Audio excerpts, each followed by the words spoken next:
a dynasty in the making. We're the royalty, now we're breaking down the enemy. Move over. Super soldiers. Take a swing, I can take a hit. If we die, it's fine, we live for this. It's all for this. We're gonna stand on top with our hands in the sky. Gonna raise our cup to the stadium lights for the glory. For the glory. We celebrate.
Are you a veteran or currently serving? Or perhaps you're a civilian that has a veteran in your life? We want to stack up with you. StackUp.org brings both veterans and civilians together through a shared love of gaming. StackUp serves not only active duty troops and veterans in the U.S., but also our allies throughout the world. We do this through 4 primary programs. Supply crates, giant boxes of the latest in games and gear sent to active duty troops and veterans to raise morale, build camaraderie, and help combat post-traumatic stress. Air assaults, where we fly deserving veterans to life-changing gaming and geek culture events. The Stacks, our local volunteer teams coming together to support military personnel around their community. And our Stop Squad, Stack Up suicide awareness and mental health support team. Our trained volunteers are on call 24/7 if you're looking to talk with someone about your problems. We're here to help. Please reach out to us through StackUp.org to find out how we can support you or the veteran in your life today.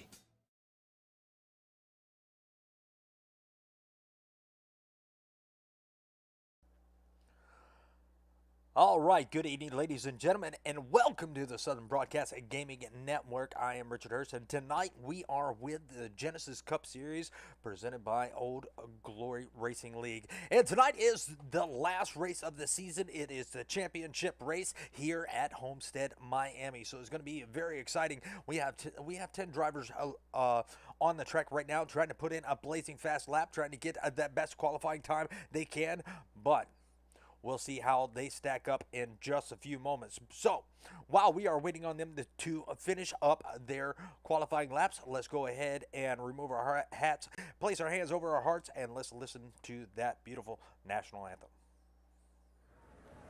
Oh, say, can you see by the dawn's early light what so proudly we held at the twilight's last gleaming, whose broad stripes and bright stars through the perilous fight o'er the ramparts we watch were so gallantly streaming, and the rockets regular, the bombs bursting in air, gave proof through the night that our flag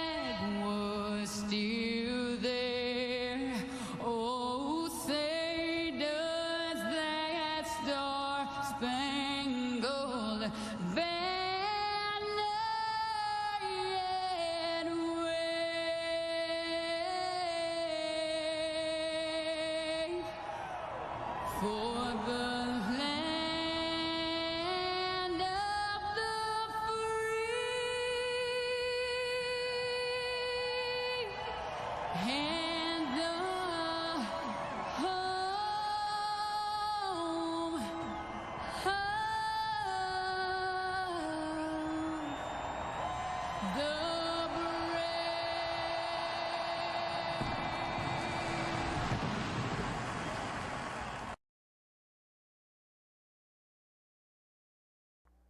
All right, and we are back. Love to hear that national anthem, and it looks like the drivers are getting loaded into the track as we speak, and we'll go ahead and take a look at that lineup, and it is going to be Mr. Stephen Light. He is going to be on the pole, with Darren Bruce going to be starting in second. Scott Healy is going to be starting in third. Mark Kincaid going to be starting in fourth. Fifth is going to look like Mr. Matt Banky, one of our controller drivers. Glad to see him up in the top five. Curtis Ecker is going to be restarting in a sixth. Chris Isaacs is going to be starting in a seventh. Eighth is going to be Nathan Lafayette. Ninth is going to be Brianna Laurent. And 10th is going to be Joel Munchel. All right, that's going to be our lineup for this evening. We'll go ahead and put some sound on so we don't forget about it here in a second. But they are going to take that one lap around. Appreciate everybody that is stopping by and going to spend their Wednesday evening with us here at the championship race at Homestead Miami Speedway.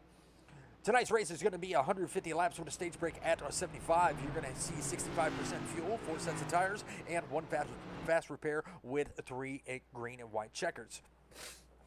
Coming down the backstretch, we do have the pace car lights off. It will dive down and let these drivers go green this time by.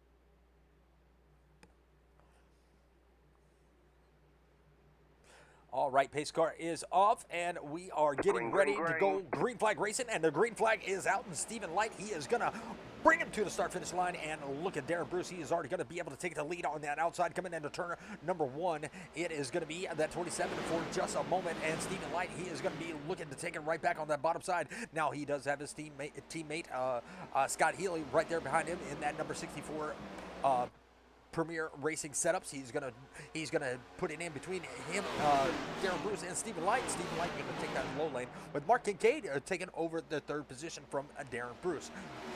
Darren Bruce dropping back to the fourth position. He is now going to be down 2 positions from where he started this race. Curtis Ecker looking to make up some positions. He is now riding in 5th, where he did start out in 6th. Nathan Lafayette, he is doing pretty good himself. Going to be up 2 positions with Joe Munchel. He is already up 3 positions, running in 7th. Now, not a lot of cars are out on the track, so hopefully we will see these cars stay bunched up, because this track can be a draft-dependent track, and we're going to see these cars use the low line, and we're going to see them use the top line.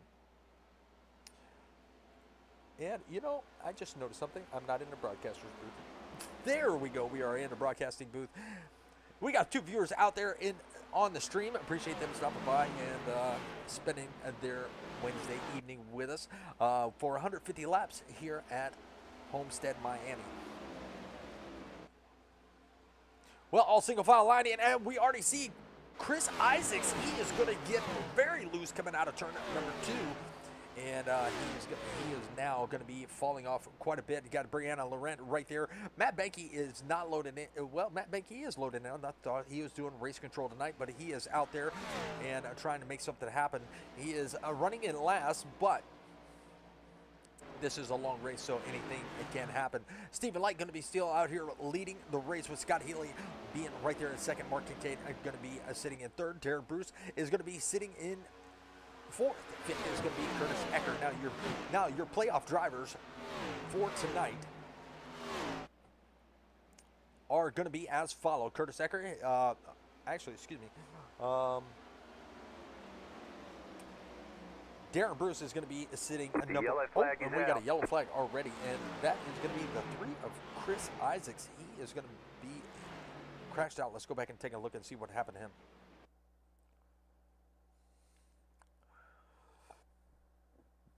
First caution of the night is already out, and let's see, he is coming out. He is in the middle of turn number 4, and he is going to send that racingspaint.com number 3 to the wall.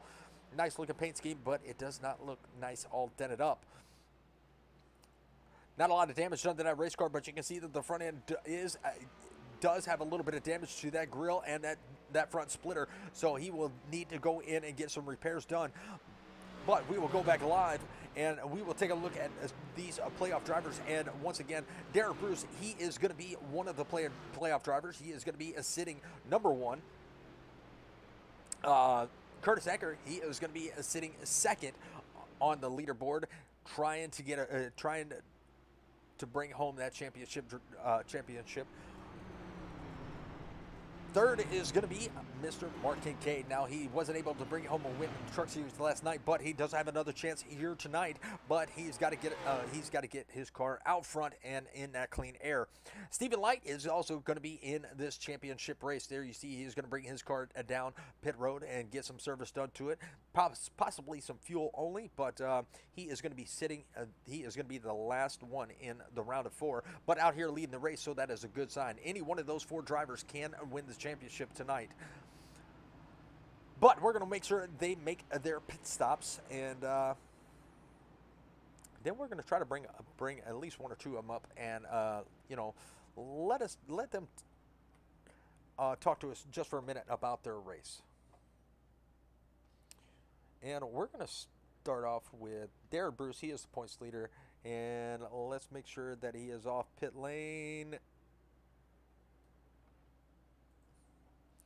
And he is off.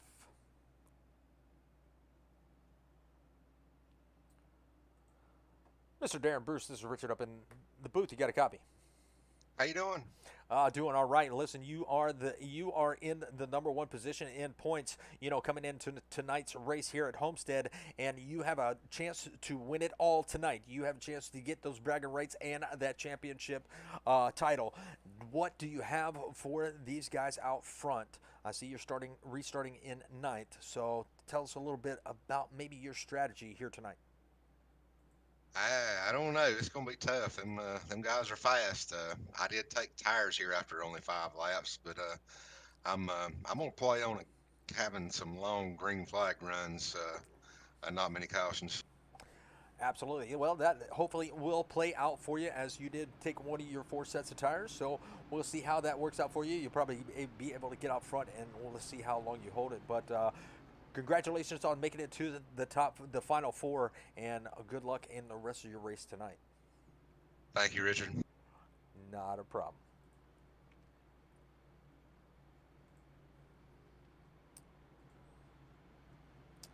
Let's see, Mark Kincaid is out here in front, and the pace car lights are off. They are coming down the backstretch. Do we have time? Let's try it. I don't know if we will have time to bring him up. They are really about to go green, so we'll try to get Mark Kincaid in here at our stage break. Mark Kincaid, Curtis Ecker, and Stephen Light. I want to bring them in. I definitely do. But it seems like that caution was so short that we weren't able to do it. But we are going to bring them down to the Geico restart zone, and that pace car will dive off here at lap number 8. We still have 142 laps left here to go, and let's see if they can do any green flag racing, or a lot of green flag racing, or another caution will come out. And Mark Kincaid will bring out the green flag, and they are going to be rolling. He is going to automatically go to that top side. Got Curtis Ecker. He is going to be sitting right there, right behind him. Going to be right in that middle lane, as Mark Kincaid is going to ride that top. You got Nathan Lafayette. He is going to be right there in 3rd, but he has got a challenge from Stephen Light on that outside, along with the 64 of Scott Healy. These two have linked up, and they have been running really well together. As soon as Scott Healy had joined the league, those two have been pretty much nose to tail all season long. is going to get it pretty straightened out, but you have a challenge between Darren Bruce and Matt Banky, and it looks like Darren Bruce is going to look to the inside as they come into turn number 1. We're going to get rid of that, and we're going to put the track map back up, and they're going to come out of turn number 2. They are going to be nose to tail. You see the 27, he does have a run off of turn number 3, and he is going to look to the inside of that number 35 of Matt Banky, and it looks like he might be able to grab it as he is coming down into the turn. He has a little bit of a run. Look at the speed coming off the turn. Is he going to be able to pull the slide job?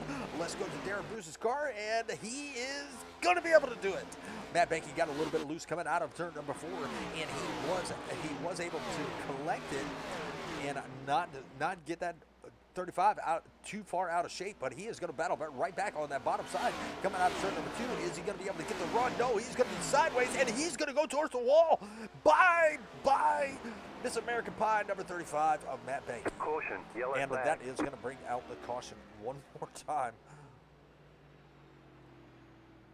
I don't know why I said bye Miss American Pie. I really don't.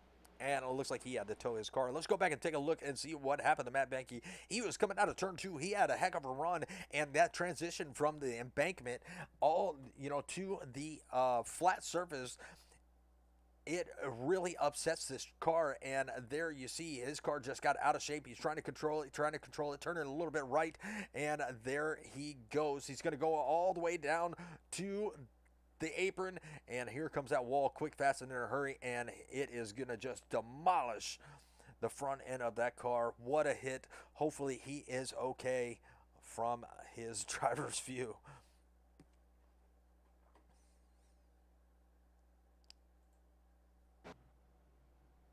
Well, he is going to be out there in the pits, and we still have Mark Kincaid out there. We have Stephen Light moving up into the 3rd position, and we got all these guys up, right there together. So we are going to go ahead and bring Curtis Ecker up and, see how his race is looking for tonight. And let's go ahead and do that before the laps run out on us once again. Curtis Ecker, this is Richard up in the booth. You got a copy? Yeah, I gotcha. Man, it looks like you are running a second in the points coming into the championship race here at Homestead, and it looks like you're running 3rd right now, up 3 positions from where you started. Man, tell us, how is your race feeling? How are you feeling for this coming into this race tonight? Well, I'm gonna wing it and hope for the best. Homestead's definitely not one of my strong tracks, that's for sure. Well, I mean, running up there in the top 3 so far, I mean, it's got to have some. You got to be somewhat good to, you qualified okay, and now you restarted 2nd, fell back 1 position. That's got to be pretty good. Yeah, I mean, we're just here riding. Don't really matter to the end. Try and keep this thing in one piece and see what we got. Absolutely. All right, man. Well, we're gonna bring up some of the other 2 championship drivers, and hopefully you have a good race, and hopefully we'll talk to you afterwards. All right, thank you. Not a problem, man. Good luck.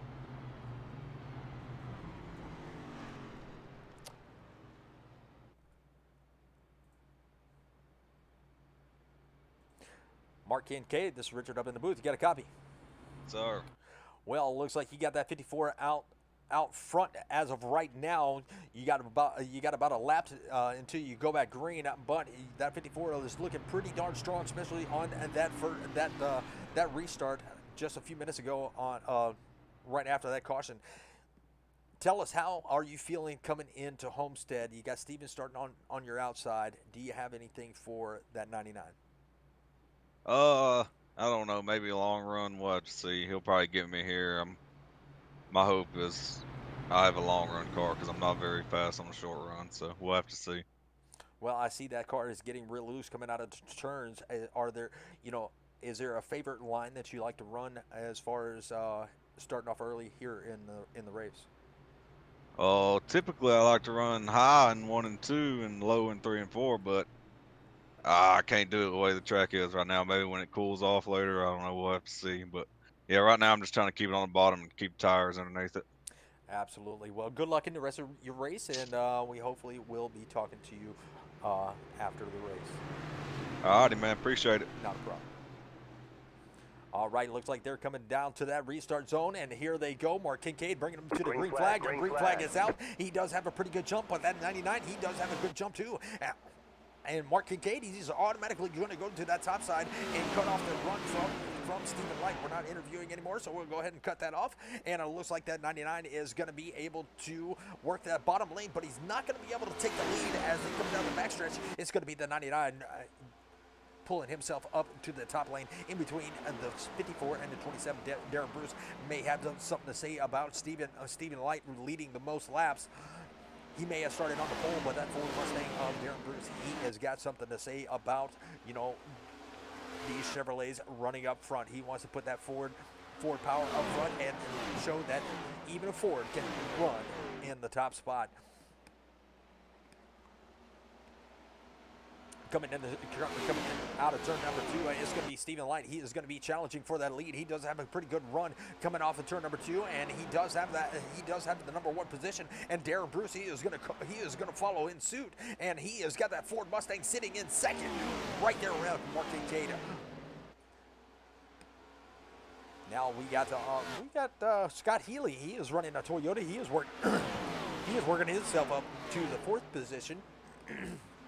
Excuse me. He's worked himself up to the 4th position. He is now looking to maybe take over that 3rd position from Mark Kincaid. Can he get to that back bumper? As we are going to ride on the gearbox and show you there is not much space between that 54 and that 64. And looks like the 64 is going to look to the bottom. Can he hold it? Can he get the run off the corner? Not this time, but look how much of a run that he does coming into turn number 1. So the 64 is going to look to take over this 3rd position very quick, fast, and in a hurry. And we're going to go ahead and go to the tower so we can see our gaps.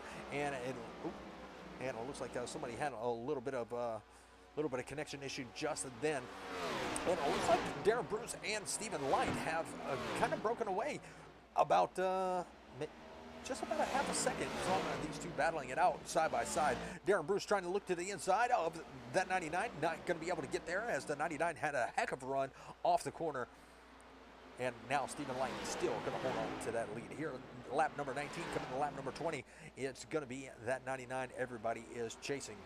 Now, they have been chasing this 99 throughout the season, and he has made it in the top 4. We did not get to interview him, but we are going to see if anybody has anything for this 99 here tonight at Homestead. A lot of these drivers have put in a lot of practice, a lot of time into this setup, and the setup has kind of it is kind of changed on them as we had that iRacing update. You know, it does affect the cars. So even though you know, they are running a custom fixed setup, you know, if they have an update come out, they said it does affect the cars. So we'll see how these cars hold on, you know, with the update. Well, it's like Scott Healy has made it up to the 3rd position, and we got all 3 manufacturers up in the top. We got a Chevrolet of Stephen Light leading the race. We got Darren Bruce and a Ford Mustang in the 2nd, and we got that Toyota Camry of Scott Healy in 3rd. Mark Kincaid is going to drop down to 4th. Curtis Ecker going to drop down to 5th. He is still going to be up 1 position. He has fallen way back. He is about 4.5 seconds back from the leader of Stephen Light. And then you have old Joel Munchel. He is going to be in that 6th position, trying to track down Curtis Ecker. He's about 1.3 seconds back from that number 19 of Curtis Ecker. Nathan Lafayette has fallen back to about 9 seconds from Stephen Light. And he may be trying to play a strategy here, and it could have worked for him if it does decide to go green. He is back here saving fuel. I think he did make a few extra pit stops underneath those cautions to really put a lot of, you know, as much fuel as he can in that Ford Mustang of his. You know, he might be able to do something with it later on if it decides to go green. Well, we are at lap 23 of 125. We will see that caution come out for that stage break at a lap 75. So let's see how these strategies play out. Looks like we've had one car enter in the pits. He is coming out now, and that's going to be Mr. Chris Isaacs. Going to be now 5 laps down with Brianna Laurent. She is going to be 1 lap down, riding in the 8th position.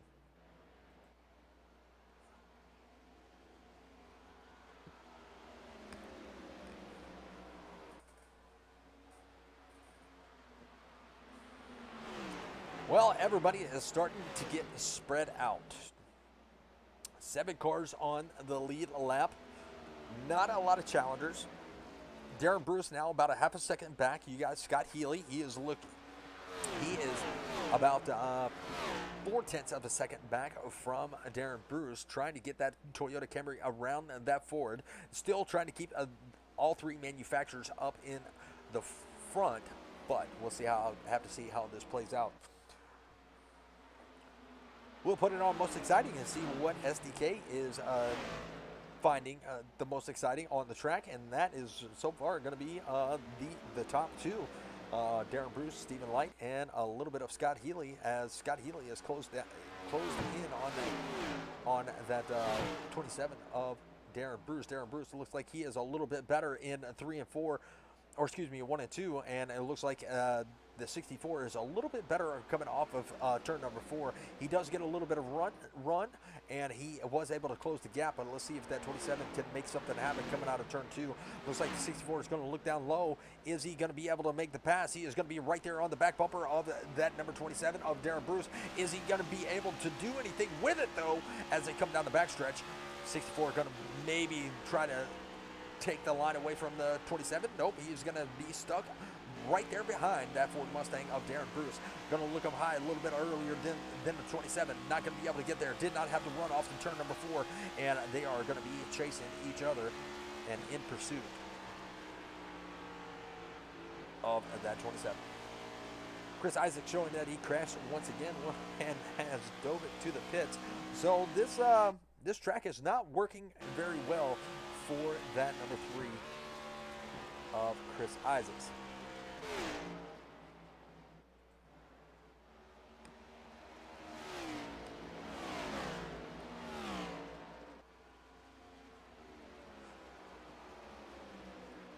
Well, if Brianna Laurent is not careful enough, she may go another lap down, as the leaders are only about a straightaway away from her.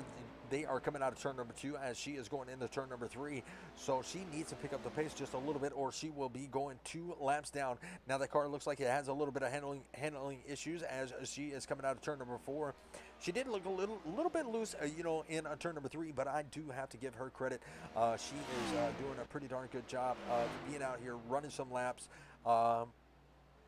May not be the fastest car on the racetrack, but she is definitely the most consistent about showing up to a race and making herself known. She's got a little bit of right side damage, but that is okay because she is out there still making a few laps.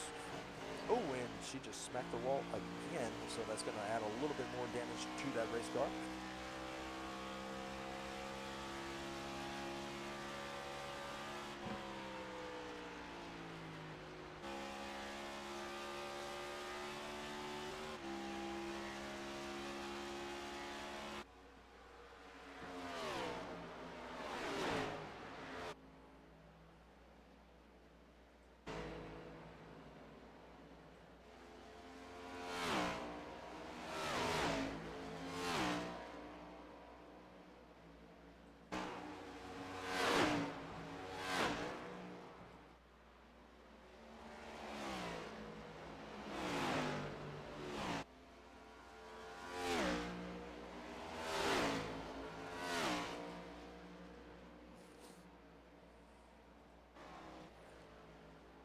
Well, it looks like Scott Healy was able to get around Darren Bruce as we were going through the cameras. So hopefully y'all are enjoying the great camera views, and those are provided by Whiplash SimCams. Did a really great job of setting them up. I have 43, yes, you heard that right, 43 cameras that we can turn to throughout this race tonight. And one of my favorite ones is going to be played at the end of the night, and that is going to be the burnout cam, and it gives us a really great view of our championship driver doing their victory burnout. Really good close-up views of that number 27. We're going to go take a good look at that number 64. Looking really good with that Premier Racing setups. I do run those setups, so definitely if you want a winning setup, I've won quite a few races with those. Definitely go check them out at prssetups.com.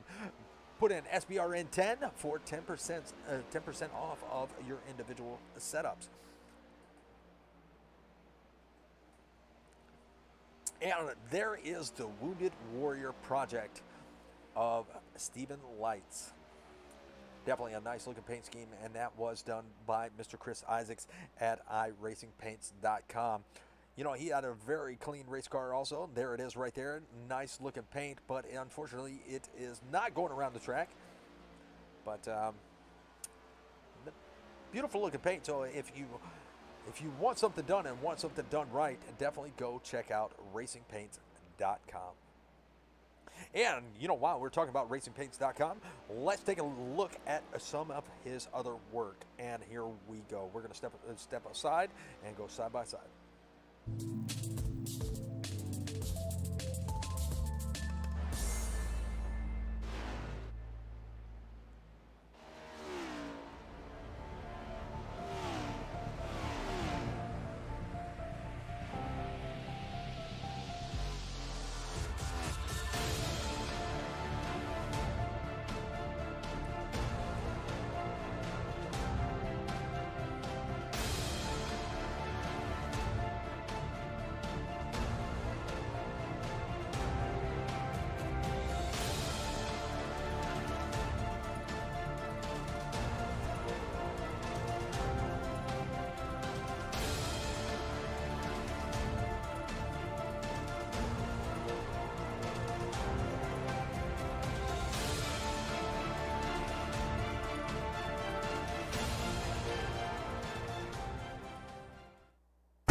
Well, sorry about that. I forgot about the track map, and you know we do make mistakes, you know, every now and then. But that was some of his you know, racing paints. He puts together. Thank you, darling. Sorry, I'm killing them. Oh, I just heard somebody come. I just heard thank you something. I think. Yeah, that was a driver chat. I'm sorry about that. I forgot to turn it down before I jumped up here with you. How you doing, Mr. Richard? I am doing all right. Well, it looks like your car has retired a little bit early. Tell us a little bit what happened to your race. We had iRacing updates today, and we had to make last-minute changes to the setup. It got a little bit better than what we initially had last night, because before the changes, you know, it was a little tight going in, and you had to feather the throttle coming off. It was loose. This one's still tight in. You had to feather the throttle a little bit differently coming off. You couldn't mat it like I had hoped, but I was trying to find speed where I shouldn't have been trying to find speed. I don't know how much watching me you did in those early laps, but I was fighting it coming off the corners, being a little loose. But, you know, for last minute changes, we did the best we could with what we had. Well, absolutely. It looks like some of the guys and gals out here have adapted to those changes.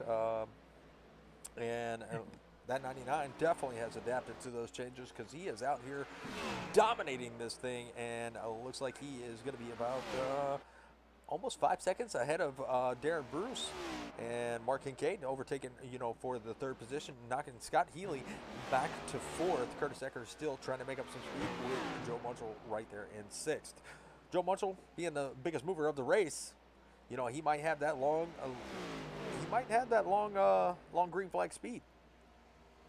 Yeah. See, I didn't have the problems during practice that I was dealing with here. And a little of that was just me being a little aggressive. Longer run, the car comes to life. It comes to you as the run goes on. And then probably about 25, 30 laps in, you know, you'll start to lose rear grip. Steven, Darren, Mark, they've definitely got the car under control. You know, me and Matt were facing a lot of the same issues coming off the corner. Probably for different reasons, but definitely trying to find speed where we shouldn't have been trying to find speed. Yeah, speaking of Mark Kincaid, you know, he is about 1.3 seconds back from Darren Bruce. Darren Bruce riding in second.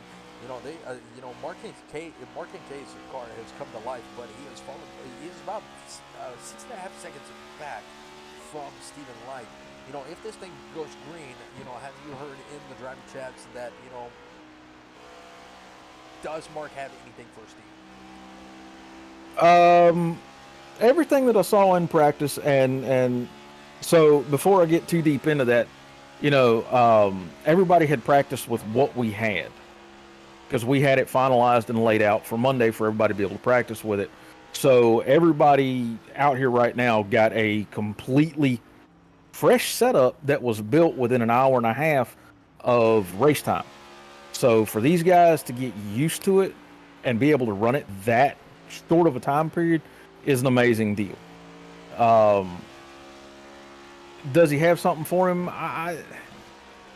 Steven's been one of those drivers. It's been feast or famine. You've either got something for him because he's been wrecked or taken damage, or the rare instance that he's just been off his game. I don't know that many of the drivers that we have out here are going to have anything for him at this track. He's been exceptionally fast. Darren, I think, was 3 or 4 hundredths of a second off of his lap time in practice. So it's really going to come down to them two. That's just where I feel like, based on lap times, it's going to be at the end. Well, speaking of Darren Bruce, he has now been able to take over the number 1 position and putting Stephen Light and Healy a lap down. Now this is a green flag pit stop, so we are looking at probably about looks like Darren Bruce is going to be about 44 laps into a green flag run. He actually sold some tires earlier at lap number 5. Yeah, that would have been the first caution. He didn't take tires. Him and Steven both come in and topped off. So they did a fuel top off. These cars, what we saw from practice, will get about 40 laps on fuel. And that's about the end of a tire run. So what they did was they topped off to try to extend it to cut the stage break down. Because we do have our stage at lap 75. All right, Curtis Ecker stayed out and led a lap, and now he is bringing his car down pit road along with Mark Kincaid. He is. That's Joel Munchell. What? That's Munchell in behind him. Mark Kincaid's in pits too. Is he? Yeah. I just. Oh, yep. You're right. I didn't have the right camera angle on it. You got Curtis and Mark and Joel all coming in on this cycle. Looks like Brianna's. Nope, Brianna stayed out. Brianna being 3 laps down, but Steven has been able to take the lead back over Scott Healy, who's going to be sitting right there in second. Darren Bruce is going to be right there in third. Now I looked for that 27 if it stays green to probably make up a lot of time on that 64. He may not be able to make up that 7 seconds on the 99, but if he is able to get that long green flag run, that 27 really does show the speed.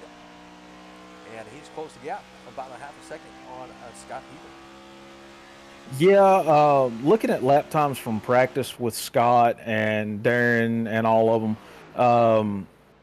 Steven ran, I think it was a 33.267.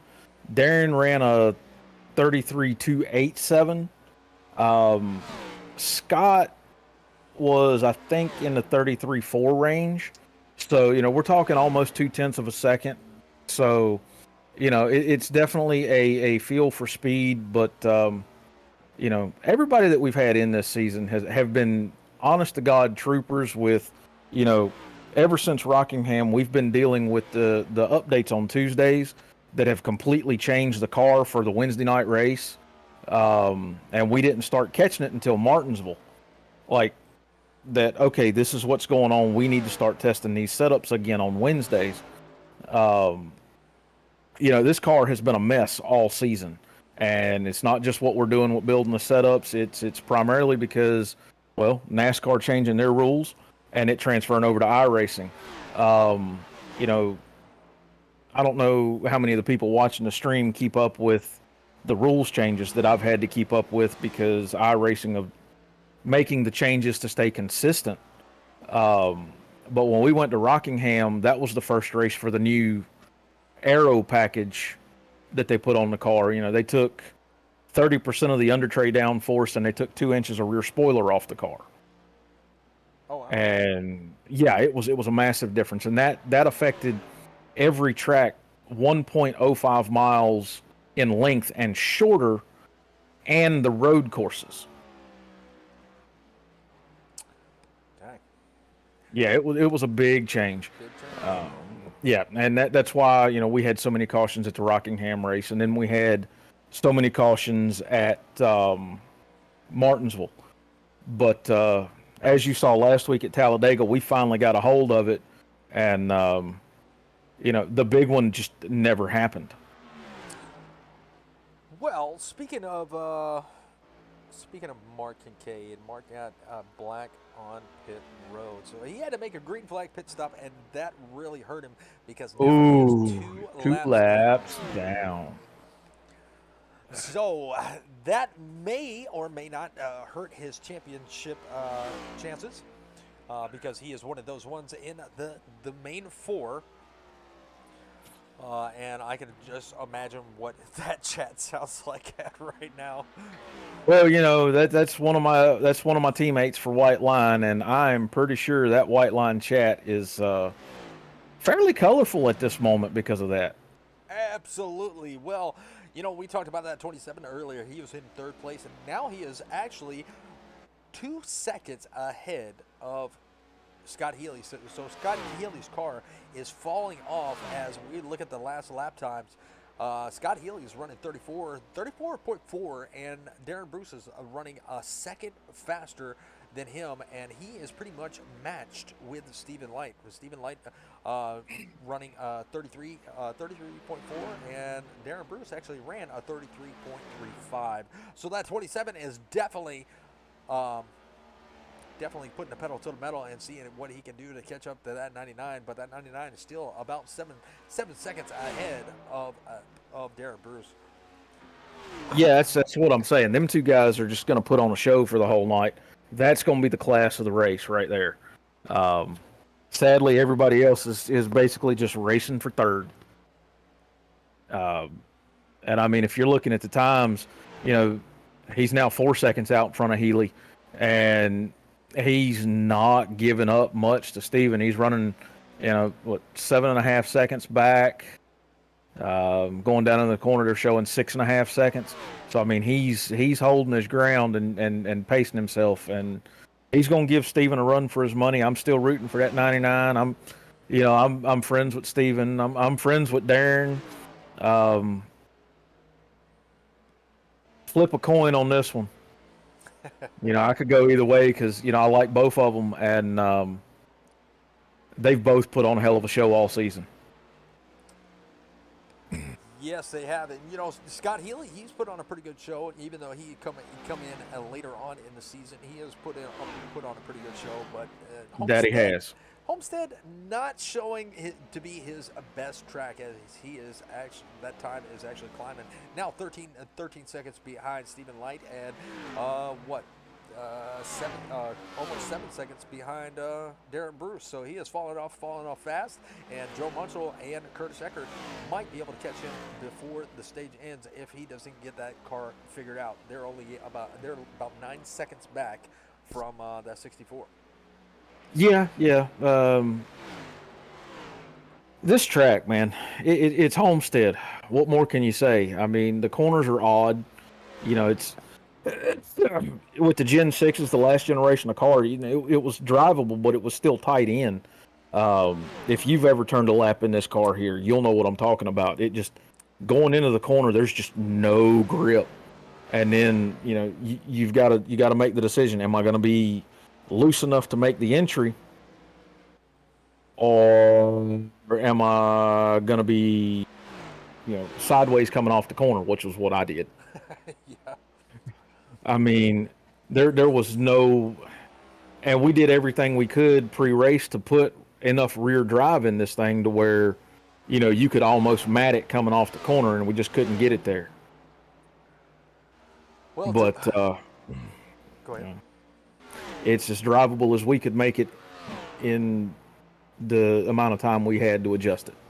Absolutely. Well, Nathan Lafayette, he is going to be in jeopardy of going a lap down before the stage break because Steven had almost caught him. He was only about 2 seconds back from Nathan Lafayette, putting him a lap down. He will be the first and only car 1 lap down, as Mark Kincaid is still 2 laps down. And, you know, if we didn't have that stage break, I don't believe we would have any cars except for 2 on the lead lap. Because Munchell is about 23 seconds back and Ecker is about 24 seconds back. So, you're only about 9 seconds in front of the leader. Yeah, well, you know, Steven's part of White Line, so they're probably discussing that whole Nathan not going a lap down, so maybe Mark can catch a lucky dog before the stage. I don't know how well that's going to work out, but maybe help, you know, because out of the top 4, you've got, you know, Steven and Mark are White Line.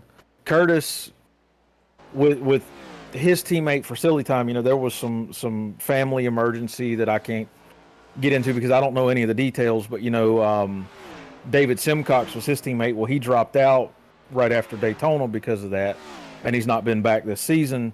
Curtis provisionally joined White Line for the remainder of the season. So 3 out of those 4 are a White Line team. So we've got a 75% chance of putting White Line in the winner circle at the end of the season. That you do, and I thought they were closer than they actually were. It looks like Curtis and Joel were actually nose to tail, but they were not. It was just the camera angle I was looking at. Yeah, no, there's about a half second between them. Looking at the ticker that I've got for end race. Yeah, it's going back and forth between a half second and you know, a second. It looks like Joel is a little bit better in 3 and 4 than Curtis, and Curtis is a little bit better in 1 and 2 than Joel. So it's a little bit of back and forth. Yeah, and what I'm looking at here is Nathan is probably 5 car lengths in front of Steven at this point, so the whole option of not going a lap down before the stage is disappearing in a hurry. Yeah, you got that right.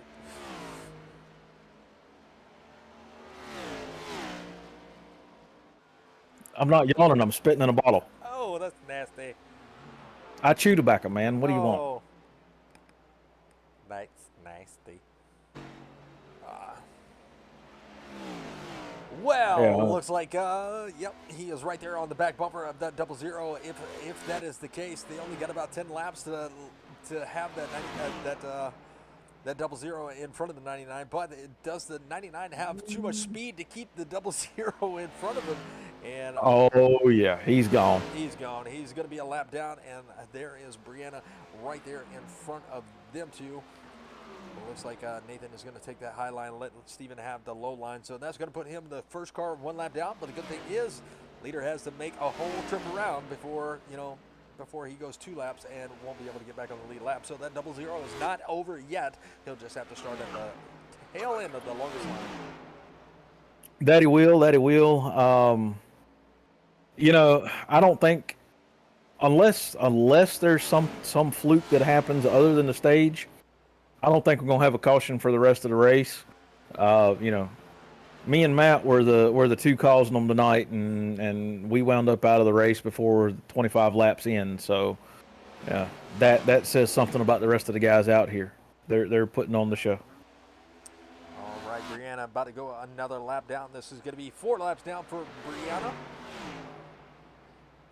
You know, I give her credit, and there's not been an official vote on it, but you know, I do my research and I try to keep points and stats and all of this, that, and the other, and I try to keep them up to dated for you. So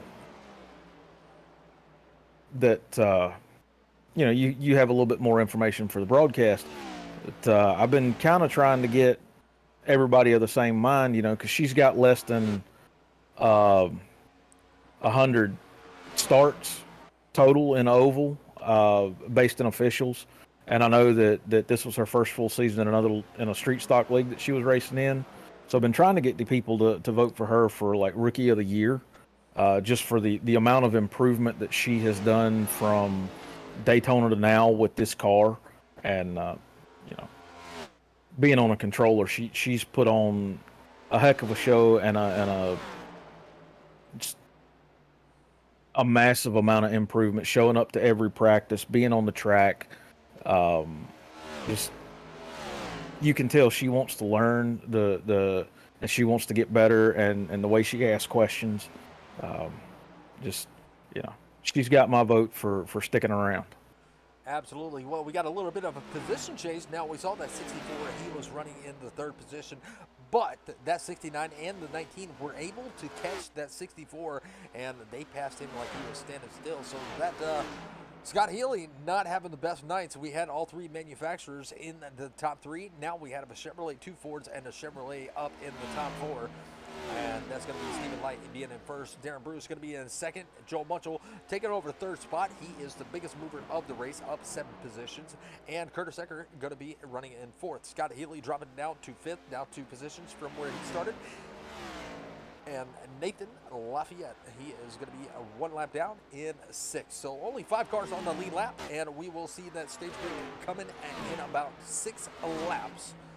Or 5 now, because the leader just crossed over the start-finish line, but not a bad job. But Darren Bruce not making up any time. He is now 8.3 seconds behind Stephen Light, so his car is starting to fall off as we are coming to the stage break at lap 75 here in about 5 laps. So Joel Munchel turning up the heat. But he's still got Curtis Ecker right there that could steal a position away in about 5, within this 5 laps, because now Curtis Ecker only about 0.6 of a second, and now closing. Now, it's kind of going back and forth like we were talking about, but he looks like his car is doing a little bit better. Looks like he's downshifting in the corners and trying to get that car to turn. Yeah, that is the one thing that we've had to do here is the car is set up for downshift to fourth to help it rotate into the corners. You burn a little bit more fuel that way, but the 5th gear, it does not like 5th gear here. Nope, and Curtis Ecker working that bottom lane, which Curtis working the bottom lane, Joel working the top lane. And now it looks like Joel got a little bit better off, corner off, coming out of turn number 2, and I don't believe Curtis has the drive off. It looks like he has the drive in, but he does not have the drive off the corners. At that point right there, out of turn number 4, he looked like he had a pretty good corner off, but still can't quite get up there, as he only has about 2 laps to get past Joel Munchel to take over that 3rd position. Yeah, no, 1 and 2, the high line is a little bit better. But you come down through 3 and 4, that bottom line is where you want to be. Because coming off of 4 from the middle line, there is no drive off. And you see right there, I mean, Joel was coming up middle of the track, and he started to break loose as he was giving it the throttle.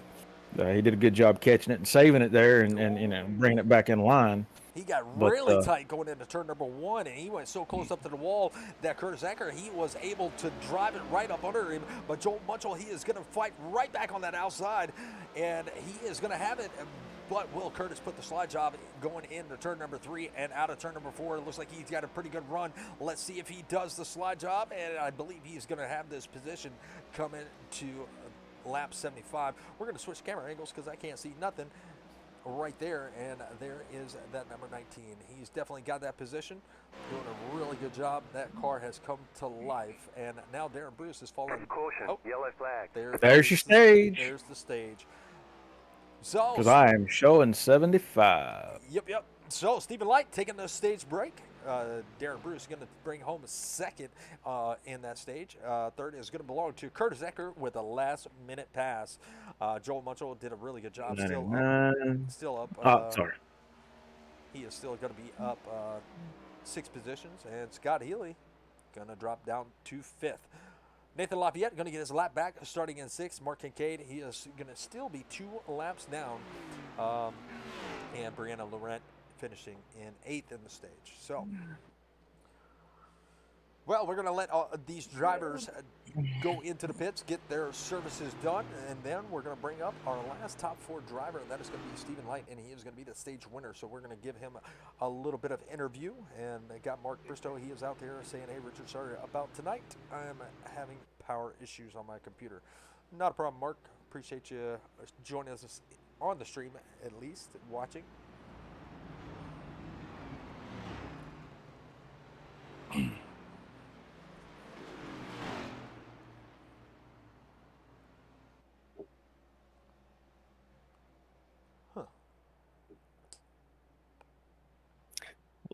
Well, now I'm showing halfway, so I might have thrown it a lap early.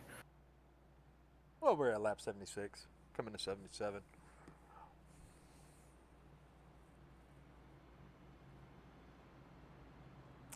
All right, everybody is coming down pit road. Top 4 on the lead lap. It shows Scott Healy a lap down, but he was on the lead lap unless Stephen Light made a last-minute pass. He may have had a last-minute pass on him.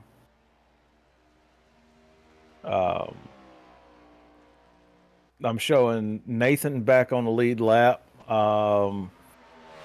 Showing Mark being listed as 1 lap down instead of 2. So they're catching some of their lap. They're at least catching a lap back. Yeah,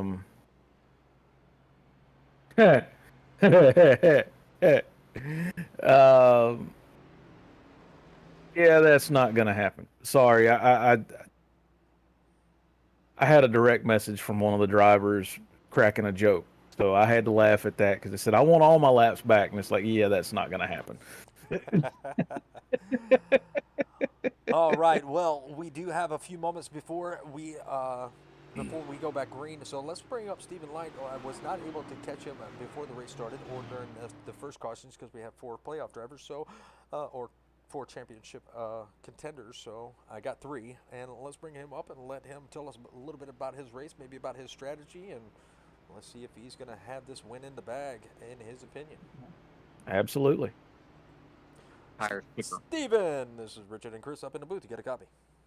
Yes, sir. Go ahead.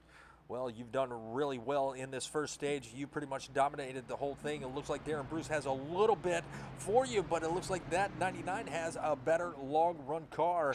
Tell us how you are feeling, about the second half of this race. Do you have what it takes to win it, or? We'll find out. Long run speed's there. I'm not worried about that. Short run speed, obviously, Darren's doing a good job. I'm trying to not overburn my right front up on these short runs, and he's pushing hard on the short runs to try to get out front in the clean air. So I'm trying to balance that to not kill my long run speed. It's not going to be easy. He's fast. He's got it figured out. So the only thing that, this race is not a points race. The only thing that matters is the last lap. So we'll just keep doing what I'm doing, and hopefully, I like to stay green. The long runs are definitely helping me here. If it stays green, definitely, hopefully, keep it clean and have a good, clean pit road, and we'll see what happens. Absolutely. You only got 5 cars on the lead lap, and you've pretty much passed all the rest, or a pit penalty got one of them, but and that was a very good contender. That was Mark Kincaid. So you might have some company at the end, but we'll have to see how it plays out if it does stay green. But you've been doing a really good job. We want to make sure we brought you up in the booth because we got the other 3 contenders for the championship, but we didn't have enough time to grab you. So we got you, and now you are restarting on that high line. Looks like that high line has been doing you pretty well. But good luck in the rest of the race, and hopefully we'll be talking to the next champion after the race. I appreciate it, guys. A lot of race to go here. Need to stay focused. Absolutely. Good luck, my friend. Thank you.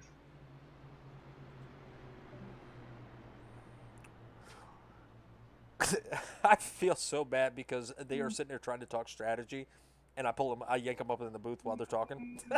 Yeah. So something I noticed here, everybody pit on the stage except for Mark Kincaid.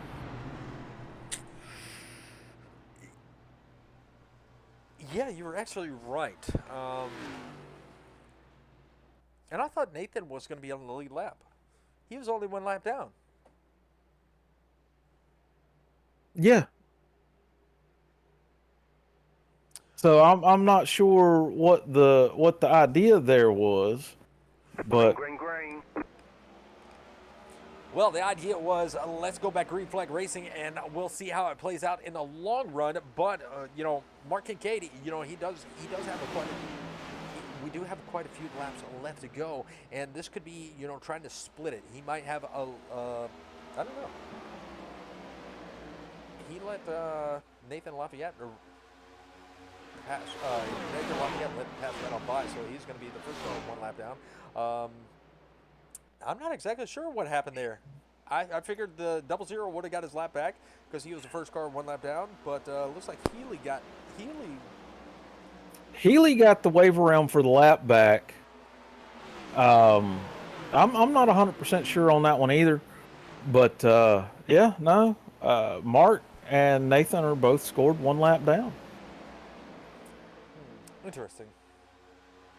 It is, and I'm kind of curious about the strategy because we did talk a little bit of it pre-race, and we kind of had a basic plan. I know the laps down hurt Mark, for the speeding on pit road penalty. So I'm kind of curious to see how his strategy is going to play different here. Yeah, me too. And let's see, they had 4 sets of tires. I know Mark has at least taken 1 set. Staying out, he will have to pit earlier, but it looks like they are going to get about 40 laps of fuel. So, I don't know about that strategy. Yeah, I'm not sure because his last pit stop was right at 40. Which means that he would have had to pit, or he's going to have to pit in the next 12 laps. Looks like he got real loose coming out of turn number 4 also. But it doesn't look like that car is very slow. I mean, you see him, Joe Munchel maybe not be the fastest car on the track, but he is staying right up there with that number 69. But he is getting really loose coming out of those turns. So that right rear might be ready to wear out very soon unless he is just over driving it. Curtis Ecker running in the 3rd position. Darren Bruce, Curtis Ecker running in the 4th position. Darren Bruce running in a 3rd. Scott Healy made his way up to 2nd, and there he goes. He's going to turn himself around, and he is going to be out of shape and around on the track. So we might see a caution come out. I don't know. Caution, yellow flag. There it is. Caution is out. And let's go. Yeah, I'm not sure what happened there. Now, what you were saying about Mark, even when Mark says he's slow, Mark is fast. He's not slow. No, he is not. He likes to downplay the fact that he has got some speed. Just Mark's quick. I think he gets in his head he's not quick because Mark makes no shortcomings about how much he dislikes this car. I don't know how to politely put this, but he is all about the Gen 4, that 99 to 2007 body, one of the last bodies that was aerodynamically designed to be able to pass. He pushes for that car. He wants to race that car. He is all about that car. And this next gen, you've driven it. You know that it is polar opposite of that generation of car. They don't have enough horsepower to run pack racing on their own. You have to have draft help. They don't have the downforce grip that the Gen 4s had. I don't want to talk ill of NASCAR, but I really don't know what they were thinking with this thing. But and Mark voices that opinion consistently. Well, I think they were mainly looking at safety more than horsepower or speed when they built this car. And, I all get safety, but you got to put the horsepower back in it. Well, okay, so if you want to talk the horsepower deal, NASCAR used the standpoint of teams were spending $1 million an engine. Okay, that they were. They're still spending $1 million to build an engine based on this new one source supplier, and everything's got to come from the same place, and yada yada yada, and down that rabbit hole we can go. But they've limited them to 600 horsepower. They've limited them to less than 9,000 RPMs. You know, when you're talking about the power figures, they're still spending the same amount of money, but they are so restricted that it ain't funny. Either give them the horsepower or give them the RPMs. You're not saving any money. Yeah. And you're running E85 fuel, so you're running the lower cost fuel to begin with. You know, you got to give it somewhere. You know, your justification of doing it is not valid for what's actually happening. You are absolutely right. Well, we're going to go back green probably at lap 89. We're going to have about 61 laps left to go here in the race, and so far it's been all the 99. It looks like the 64 has made it back up. Darren Bruce going to have another shot to take over the second position once again from that 64. He does have the long run speed, as the 64 has the short run speed, so we'll have to see how that plays out. Looks like Curtis Ecker, he had dove it into the pits and taken a little bit more fuel, maybe make it a few more extra laps, Keep them fresher. Yeah, have fresher tires down at the tail end. You know, I'm waiting to see, because we got 3 of the 4 right there that are nose to tail. So, you know, I'm waiting to see how it's going to play out myself. Absolutely, and those pace car lights are out. Got a couple of viewers out there on the stream. You got Mr. Mark Bristow. He's usually in the booth with me, but he's out there. So we're about to go back green flag racing, and so far it has been that high line for Stephen Light on the restarts. Let's see if he can get a good jump like he did last time.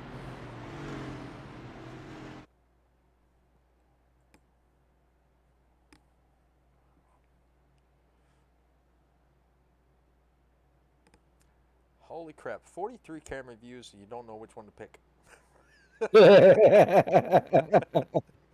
Oh, the hard life of a broadcaster. Absolutely. It's like, which one's the best one?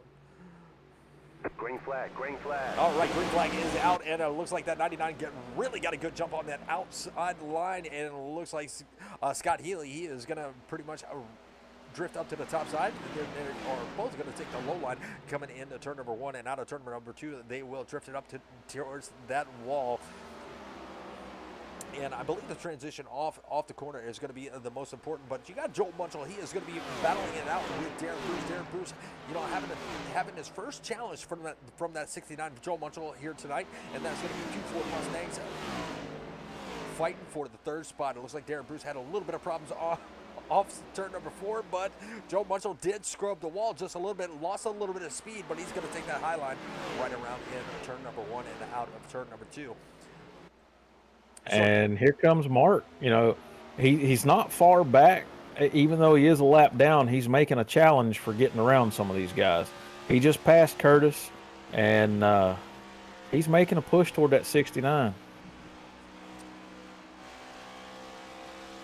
You are absolutely right about that, and there is the distance between him and Curtis, and he put a lot of distance on Curtis very quickly. And there is the distance between Scott Healy and Darren Bruce. Darren Bruce had a little bit of a challenge from the 69 to Joe Munchell, but now that challenge has pretty much faded away. And Mark Kincaid, he is working to bring himself up to Joel Munchell right there in front of him, about a half a second back from that 69 Ford Mustang of Joel Munchell. And it looks like he is going to run that bottom coming into turn number 3, and out of turn number 4. Looks like he is going to be a really good run, and he probably took about a 10th off of that gap between him and Joel Munchell. Yeah. Speaking of Joel, you know, Joel I've raced with Joel for a couple of seasons, you know, in another league, but this is his first full season in a next-gen car as well. You know, he's another driver that's new to this car. Mark didn't race this car with us last season. Joel didn't race it with us last season. So these guys, you know, they've done really good for learning this thing, and you know, Yeah, and right back to Mark. Mark is going to look to that bottom lane, and he is going to try to get his lap back the hard way. But is he going to wear out his car too? Is he going to wear out those tires too fast before he can get up to the leader? Which the leader is, probably well, if we're looking at Joel Munchel, he is going to be about already almost 2.5 seconds ahead of these two, and Mark trying to get his lap back. yeah. Sadly, I think he's going to have to do it the hard way tonight. These guys have been keeping it green. I mean, just exceptional driving from. Yeah, it's a lower field, but I don't think that really matters because these guys are out here, you know, and these are the same guys that are here week in, week out. And other than, you know, the occasional, and I do mean occasional, wreck that was caused by them, I think the highest at fault, because, you know, we track the at fault wrecks as well, because we have a cleanest driver award at the end of the season.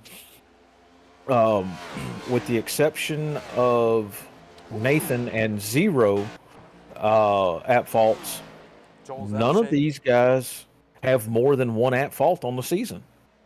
So, you know, we're talking 15 races, and each of them's had one wreck that they caused by either getting loose or just wrong place, wrong time. And that shows just how clean these drivers on the track are. Now we're gonna go back on the replay, and we're gonna ride with Curtis Ecker. As you know, Joel got really out of shape coming out of turn number 2. He just went straight to the inside, and he did save it, but he lost a lot of ground. So Joel Munchel going to fall back to the 5th position. Still holding on to 5th, but he's got a little bit of work to do, as those tires probably are heated up with that almost spin coming off of turn number 2. And yet, looking at it now, that's exactly what happened. He was on that middle line, and that middle line out of 3 and 4, you gotta be careful with it, because there is just, I don't know what it is around that black line. There is no grip. If you get into it just a little earlier than what you should, like if you get on it a little harder and you don't feather it in the right way, she's coming around on you. And you know, going back to, you know, why I'm not in the seat in the car, that's the same thing that happened to me. I got into it a little earlier than I should, and I didn't get out of it in time and wound up eating the inside wall, and the motor said, yeah, I'm done. You know, he did a good job saving it there. Absolutely. Well, riding on the gearbox cam of Stephen Light, and there is Scott Healy. Scott Healy, you know, fell off, you know, earlier on in the race just before the stage break. He actually went a lap down, but here, you know, almost 25 laps in, he is right there along with the leader. And running in second, Darren Bruce, he is going to be back a little ways. We're going to take a look and see what that time is. About almost 2 seconds back to Darren Bruce. Now, Darren Bruce may be saving what he has for later on in the run, but Scott Healy doing a really good job. He's got something figured out from the previous run. Well, I'll give you a little insight into Scott Healy from what I've raced with him just a little bit this season. Scott Healy tends to sandbag to the stage. You know, he bides his time. He sees what everybody's running on lap times, knows what he can do. And, you know, after the stage, if you've watched him at, like, Indianapolis, you watched him at Martinsville, you watched him at, he wasn't here for Talladega, watched him at, you know, any of these other tracks that we've run, and he's either been up front within 2 seconds of Steven because he's just been there, or he sandbagged mid-pack to the stage break and then come off the blocks. Let everybody get their stage points. And Darren, as a driver, Darren's really fast in the beginning, but after the first pit cycle, Darren will tend to sandbag his way through the second pit stop and the third pit stop, and then he comes to life for the last run. I've raced with Darren, this whole season, and then I raced with Darren one season in another league because I'd met him through his cousin, and sadly his cousin was taken from us actually while he was racing. We won't go into that, but it was a pretty hard hit moment for all of us.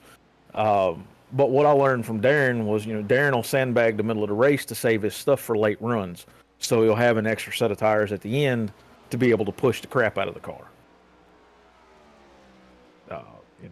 Well, 47 I've learned. laps to go, and we should be seeing a pit stop here in the next few minutes, in the next coming laps. Let's go ahead and see what we're looking at. Take that off the screen.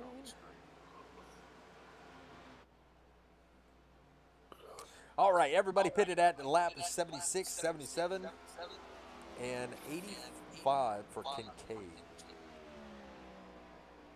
So we're looking at probably the next 7 to 10 laps.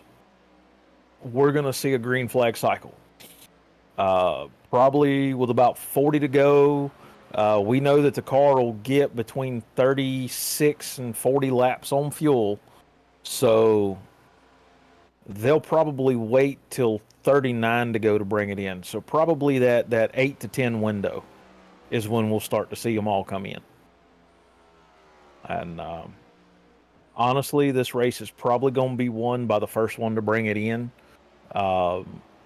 just because he'll have the advantage of, he'll get in and he'll fall that lap down, but then he's got one really good hard lap to run everything out on the remainder of the pit cycle.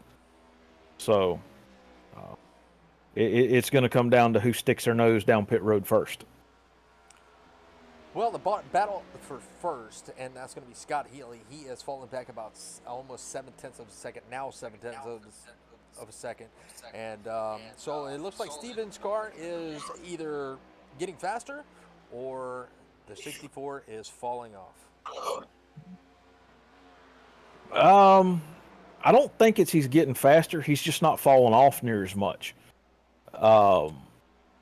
If you look at what he's running lap times, his last lap was a 33.4. He just crossed the stripe there, and that's a 33.51. Scott was about 1/10 of a second off of that.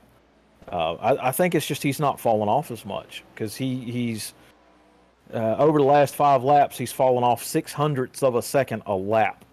That's not a lot.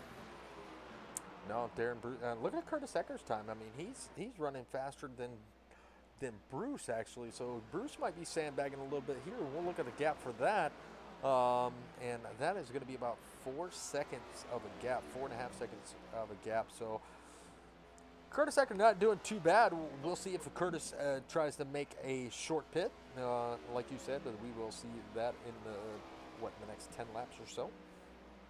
Yeah, I'm guessing probably 39 to go to 35 to go is going to be the full pit window. You'll see everybody, with the exception of possibly Mark, bringing it in that time period.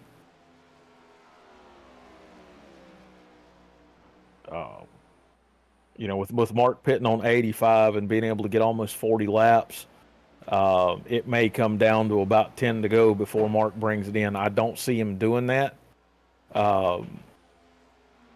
Just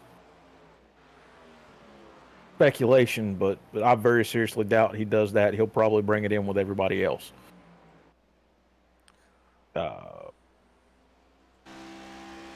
And we did test 2 tires a little bit here and there. We didn't get to test the 2-tire stop on this set, but we did test it, and we didn't see it affect the handling of the car at all. So with him, if he brings it in with everybody else where he's not got as many laps on them lefts, and he's not running down near as much close to empty on the fuel tank, he might be able to come in with 2 tires and fuel and fill that thing up and get it enough in it to be able to run to the end and pick up a second, a couple of seconds on pit road on some of these guys.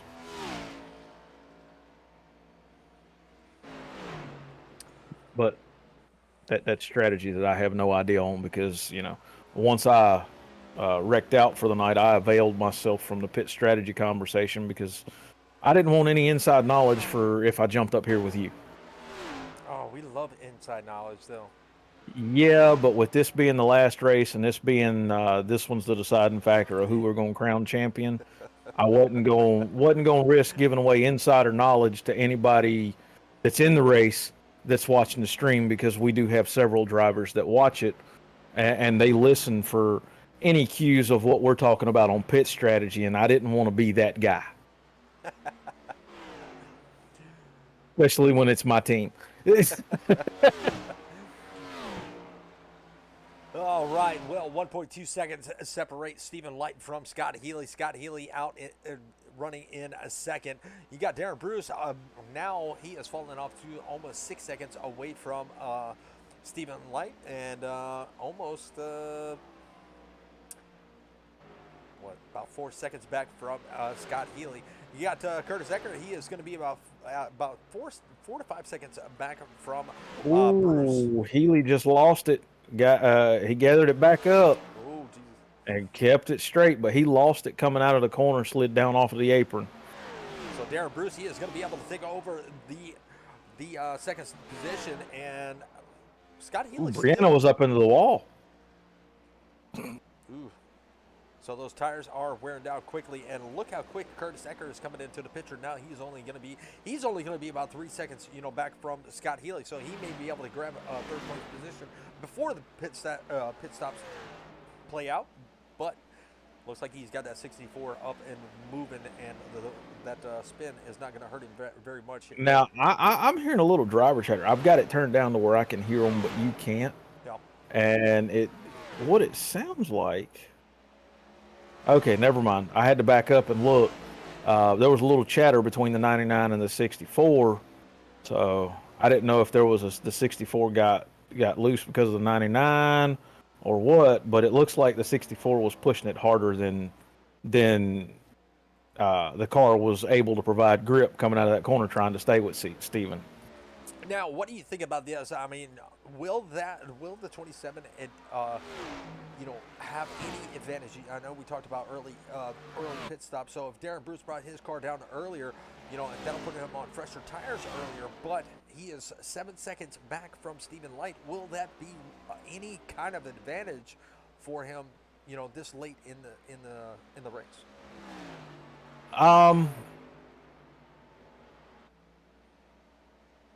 Steven's faster on a longer run than Darren.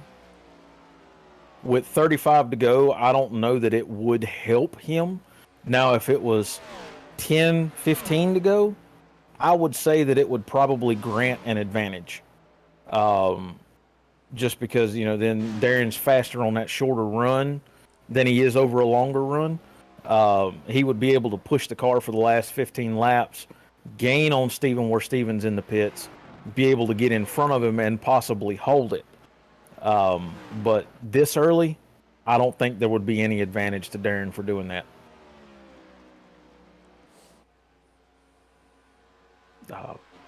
I could be wrong. Well, I've been wrong before. We all have.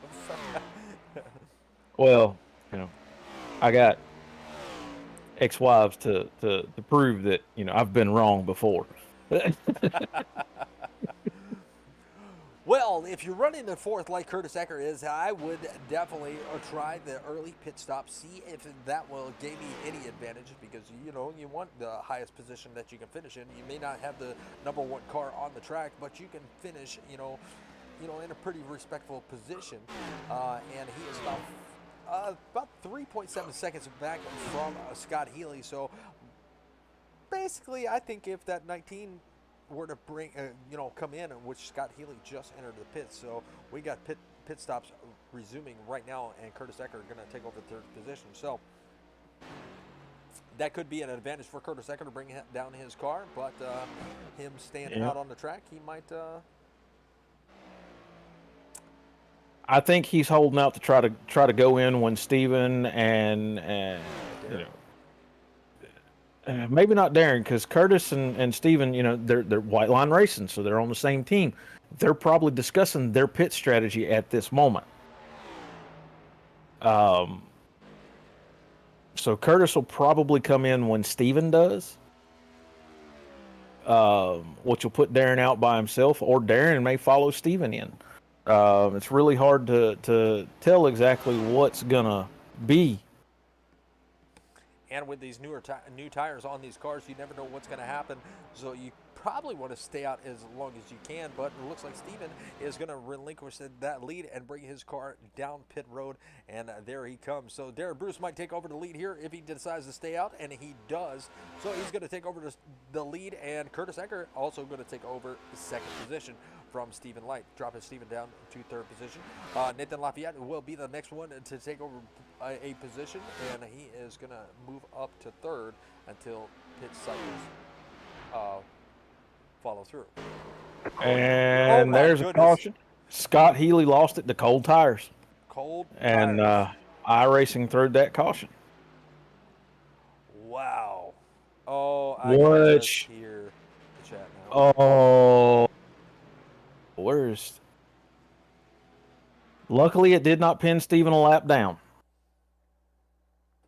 Oh, okay. We're going to stop it right there. We're going to rewind just a little bit. We might.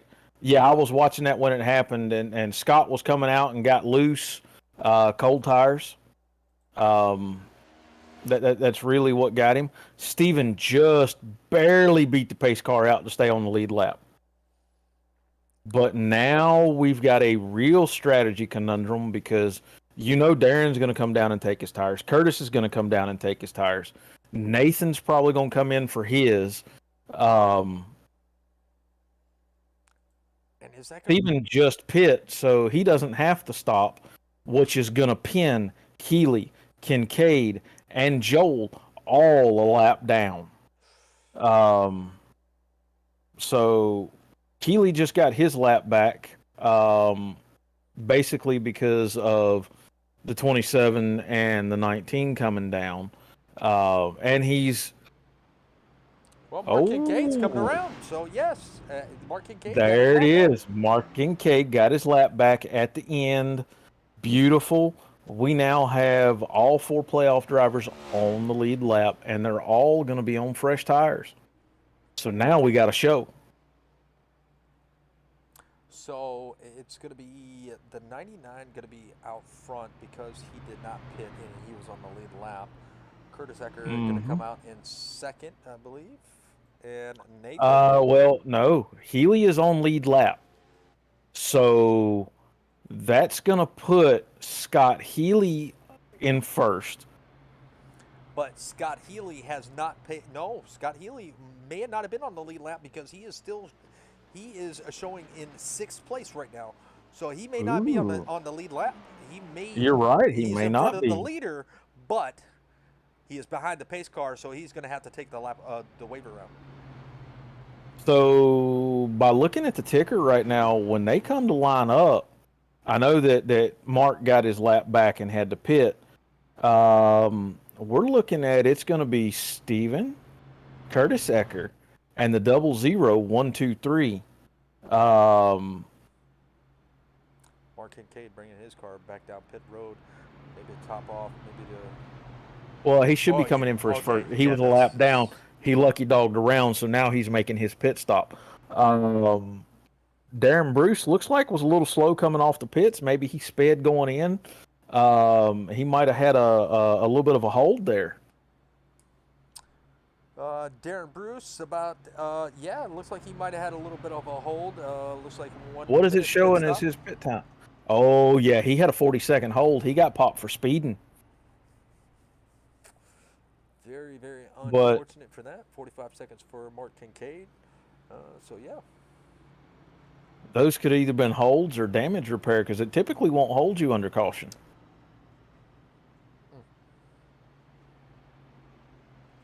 You know, the speed on pit road under caution on the entry is typically a drop to end penalty and not a 40-second hold. So I've got to wonder about that. So when we come down to the stripe, it's Steven on the outside because he's taking the top lane. He just announced that. You've got Curtis Ecker going to line up on the inside of the front row. Nathan in third, Mark in fourth, and Bruce in fifth. Very interesting, and it looks like everybody's going to take their weight around. Yep. And, you know, we got one to go. If you want to pull a driver up and, you know, talk to him for just a moment, we only have 25 laps to go. But pace car lights are out, so if you want to do that, you are. Let's pull Darren up here. Let's give Darren a quick sound bite. You know, I would say we pull up Curtis, but you know how Curtis is. Don't bring him up for an interview. Absolutely. All right, let me grab him, and I'll let you interview him since you're the helper. Darren, this is Richard and Chris up in the booth. You got a copy? Yes, sir. Man, how you feeling with what is it?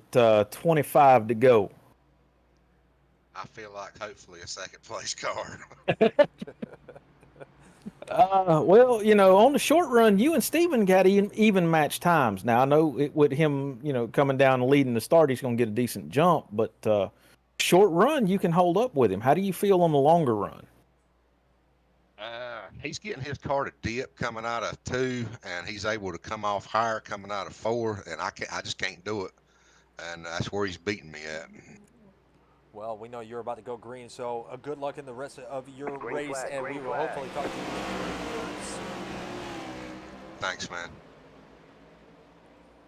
Didn't want to hold him too long, as you know they are going green flag racing, and Steven Light, you know, really got a really good jump on that restart. And look at Curtis Ecker; he is going to be battling with Darren Bruce. Darren Bruce is going to be on that outside, and it looks like Curtis Ecker is going to be the biggest loser on that inside. And here comes Mark Kincaid. He is right back into 4th position. He was 2 laps down not too long ago, but now back on the lead lap and battling for positions. So this is a really great time. I know he is ecstatic about being in this race now. Probably upset earlier for that speeding on pit road, but hanging in there, and he was able to get back on the lead lap, and now he is battling for these positions. Well, right there in front of him is going to be a battle, and that is going to be for the 2nd and 3rd position. You got Curtis Ecker right there in front of him, and he got a little bit loose coming out of turn number 2. I saw that. Mm-hmm. Yep. So new tires, and they take about a lap and a half for them to come together for you. Ooh, he lost a lot of ground. He had the 64 just come right around him on the bottom side, so he lost a position right there in 3 and 4, but he is still in it to win it, as he's got a couple cars. Here comes the 64. He's going to be down on the bottom side of Curtis Ecker. Curtis Ecker going to lose a position. He's going to drop down to 4th. It's Scott here. And Mark is trying to take that inside run and get on Curtis. Now, of the two of those, Mark and Curtis, Mark is the faster driver. He's just going to have to keep the tires under it, you know, and not have that cold tire incident. He's got to watch how he gets back into it right here, because right there is where she starts to loosen up. And it looks like he wiggled a little bit coming off that corner, but feathered it out just right to maintain it and move up and take Curtis's spot. Ooh, I believe Curtis just scrubbed the wall just a little bit right there, going into turn number 3, which that wall does come out just a little bit. We'll take a look at his right front fender, see if he did have any scrapes, and it looks to be, if I get the tire out of the way, yeah, it looks to be all right.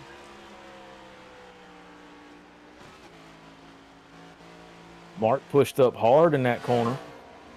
Should bounce my camera forward. And Steven is just off to the races. 20 to go. He's already out to a 2nd. He wasn't wasting no time. 1.2 seconds to be exact, and Darren Bruce has a mirror full of that Toyota of Scott Healy. Scott Healy right on his bumper in hot pursuit of 2nd position. These drivers may not have anything for Steven Light as they get the battling side by side, but, Well, they're not side by side just yet, but it's looking to be a side by side battle if they coming into turn number 3. Who's going to take the bottom lane and who's going to take the top? Looks like Darren Bruce is going to dive it down to the bottom. Maybe cut that 64's air off, give him some dirty air, maybe get that car a little bit tight. He does, but it looks like the 64 is going to have a run coming down the front stretch. Is he going to be able to jump to the inside coming into turn number 1? No, Darren Bruce is going to take it right away from him, but Darren Bruce slides up a little bit, and the 64 cuts it right down below, and he's going to pull the slide job. Is Darren Bruce going to have a little bit of run to put it right back on him coming into turn number 3? I don't believe he's so. Don't believe so. He is going to actually lose a little bit of momentum, and Mark Kincaid going to be working himself up to the back bumper of that 27.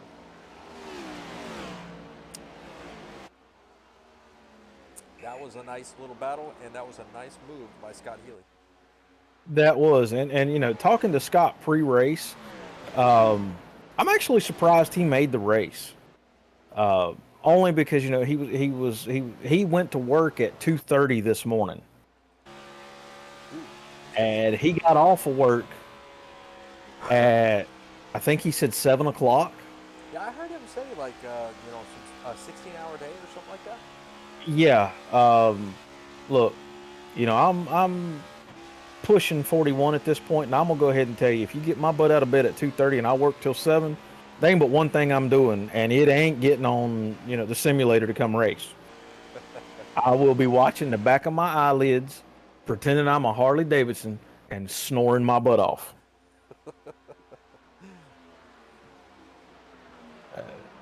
So, you know, I got to give him credit for working that and then showing up to race. But I think he is a little bit younger. I think he's mid-20s, early 30s. You know, so He's got high energy. Yeah, life ain't beat him down yet. Nope, not at all. But it is very, you know, we do have every manufacturer once again back in the top 3. You got Steven in the Chevrolet, you got Healy in the Toyota, and you got Bruce in the Ford. And this is the battle that I like to see. I'd like to see all 3 manufacturers in, you know, the top 3. But I think Mark Kincaid very shortly might have something to say about that. He is coming in, you know, he's kind of closing in that gap. He's only about 0.4 of a second back, now about a half a second back from Darren Bruce. He's riding that high lane, trying to save a little bit of tires, trying to get that momentum. He did not wiggle off that corner, but he still right there about a half a second back. So he's not gained any time doing that. Now he's going to work the bottom in 3 and 4, and he did gain some time right there. So 3 and 4 might be Mark Kincaid's saving grace for a top 3, but 1 and 2 not looking that way. You know, this track's strange. You know, obviously I couldn't get around it, but I don't know, the way he's making that midline work. That confounds me. That baffles me because I couldn't get it to work to save my life. Yeah. But apparently he found it. Yeah, I mean, Darren was a little bit better right there in 3 and 4. But you know, Mark Kincaid is definitely not giving up. You know, he's back to about a half a second back. With 13 laps to go, it looks like Mark Kincaid definitely gained a little bit of time on that high side. So that high side might be coming in, you know, just a little bit better than that low side. And there he's going to work the middle lane coming into 3 and out of 4. Let's see how he does it. And he right there, he actually lost about lost a little bit coming out of 4, but now it's the exact opposite. He was better in 3 and 4. Now he's better in 1 and 2.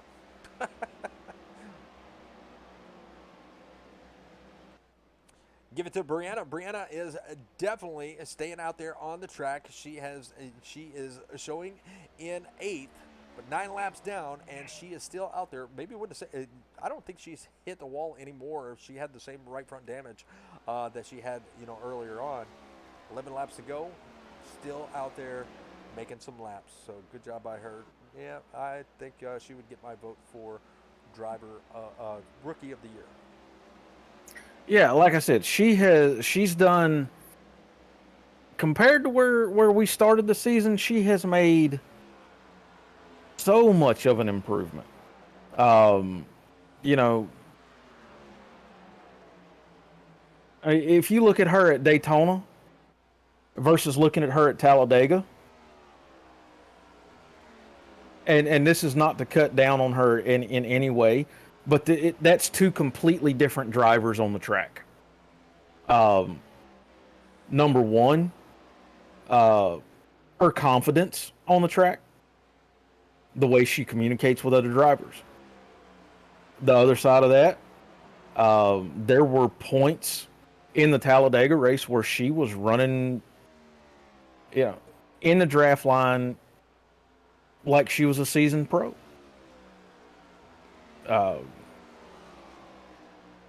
And I think the biggest benefit is she's a trooper. I mean, here she is. She's 9 laps down. She has been in the wall. But she's still out there, and she's not lost any more ground. I mean, she was 9 laps down at 50 in. Here we are at 9 to go, and she's still 9 laps down. And 9 laps to go. And it looks like Mark Kincaid is closing ground. He is now within 0.3 of a second from that. He's in striking distance. He is right there, but he's yeah, you're right. He's right there within striking distance. 8 laps to go now as the leader across the line. Going to be 7 in about a quarter of a lap. And got Brianna Laurent. She is going to be right there with the leader behind her. About to be 10 laps down, but once again, she will move right out of the way. And here comes Steven. He's going to look to the bottom. She's going to go up to the top. And going to be able to make that pass. And that's what I was saying. I mean, yeah, she's 10 laps down now. At one point in the race, I think she was 12 laps down. She's come back to 9 laps. She's not giving up ground. She's not holding up the lead pack. She's running her own race. And her own race here is completely different than running her own race when we were at Daytona, than when we were at Chicagoland, than when we were at Darlington. She's went from being, 3 and 4 seconds off the pace at her best to being legitimately, half second off the pace? I mean, that's a huge improvement, number one. Hell, there's been a couple of times this season that she's actually run laps faster than I can run them. Now, I'm not saying I'm fast by any means, because I'm not. But that just shows her marked level of improvement. Didn't she actually out-qualify you this race? Yes, she did. She did.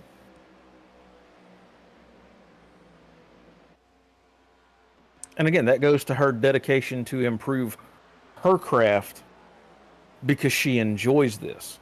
And, her and Matt both enjoy it. I know that I don't know what all they've got going on. I know that they're getting ready to move into a new house. They've got some planned upgrades for their platforms that they game with. I know they've got a lot of changes getting ready to happen for themselves. But I'm going to shut up talking about them for now because we got 4 to go, and the battle is definitely for that second place. Because that's the only 2 that are really close enough to do any battling right now. I know Mark's giving up a little bit of the ghost, and the 19 is just far enough back that he's not going to be able to do anything at this point other than finish where he's at. Yeah, 3 laps to go, and they are still about 2 seconds, away from each other. 64 Scott Healy and Darren Bruce. He's not too far back, but just under 2 seconds separate these two. Actually, 1.6 seconds to be exact. And Darren is closing in a little bit, and we're going to look at that last time by.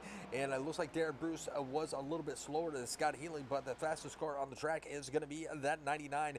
He is going to be, making some fast laps, 33.47. And it looks like Curtis Eckert was actually running faster than Darren Bruce and Scott Healy. but we're waiting for him to cross the line, and he was a little bit slower at that time. But Darren Bruce is going to be a little bit faster than Scott Healy, but not, I don't believe he's going to be fast enough to catch that 64 of Scott Healy. And 2 laps to go, coming to the white flag this time by.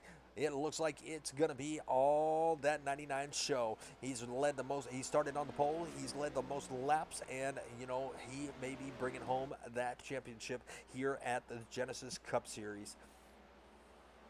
Barring him having an accident, it's all Steven. He's got enough of a lead right now that he could just coast it right on through the corner and make the finish. Absolutely, 3.225 seconds. And that's what he's doing. He just gave it up because he just dropped a second. I was about to say the same thing. And He knows he's got it. The victory wiggle. Scott Healy going to bring home second. Darren Bruce going to finish out in third. Mark Kincaid coming across the start-finish line. He had almost a challenge from Curtis Ecker. Curtis Ecker made up to about a half a second from Mark Kincaid's back bumper. But Curtis Ecker going to finish out in 5th. Nathan Lafayette in 6th. Joe Munchell in 7th. And 8th is going to be Miss Brianna Laurent. 9th is going to be Chris Isaacs. And 10th is going to be Matt Banky.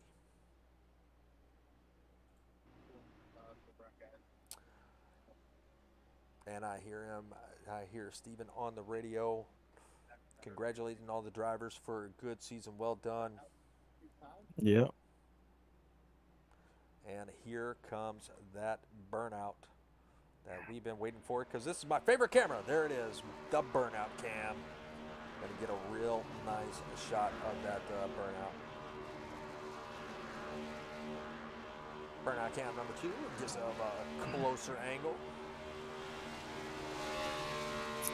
Yeah.